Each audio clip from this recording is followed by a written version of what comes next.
দেখি দেখি, মুড়ি দিয়ে তুমি বাদাম খাচ্ছ? আরে এই বাদামটা ছাড়িয়ে দেখাও তো। এই যে বাদামটা তুমি ছাড়াতে পারবে? ম্যাজিক করে এখানে রাখো, রেখেছো? এবার ম্যাজিক করো এটা দিয়ে, এটা ঢাকা দাও, ইং বিং চিং করে দাও, ইং বিং চিং করে দেখাও। বাদামটা বাদামটা গোটা আছে না ছাড়িয়ে গেছে দেখাও তো, দেখি তোলো। ই বাবা, সত্যি তো গোটা বাদামটা নেই, বাদাম ছাড়ানো হয়ে গেছে। এবার শোনা খাবে তো? এ এই বাদাম খেতে নেই, দুধ খেয়েছে মাত্র। তুই খুব দুষ্টুমি করছিস আজকে, লাঠি নিয়ে আসছি তোকে মারবো, দাঁড়া। আজকে তোকে কেউ বাঁচাতে পারবে না। ওমা তাড়াতাড়ি আসো। এই ছুটকি ডাকছিস কেন?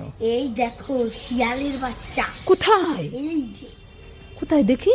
এই যে, এই যে। এই শিয়ালের বাচ্চা নাকি? কোথায় দেখি দেখি। শিয়ালের বাচ্চা? হ্যাঁ, এটা তো কুকুরের বাচ্চা। কুকুরের বাচ্চা? হ্যাঁ। চলো আমরা বাড়ি নিয়ে যাই। বাড়ি নিয়ে যাবি? হ্যাঁ। না না, ওরে বাবা বকা দেবে। আরে হ্যাঁ না, বকবে বকবে। তোর খাওয়াই ব্যস্ত। হ্যাঁ, কে রে আমাদের কুকুরের বাচ্চা নিচ্ছে? চলো চলো চলো, ওরে চল বাবা। চল চল চল, ওই দেখো ছুটকি ভয়তে পালিয়ে যাচ্ছে। এসো না, কি? আর মাংস দেবো? হ্যাঁ দাও দাও, মাংস আবার বলা লাগে নাকি? দাও দাও দাও। এই এই না না না না, এটা ভাত তো। শুধু মাংস খাওয়া, শুধু মাংস খাওয়া। কেন ভাত খেতে পারো না পেট ভরে? না, খাবো দাবো, খাবো দাবো, মোটা হবো, মোটা হবো, শ্বশুর ঘর যাবো, শ্বশুর ঘর যাবো, শ্বশুরের শ্বশুরে অন্ন ধ্বংস, অন্ন ধ্বংস হরিব নম।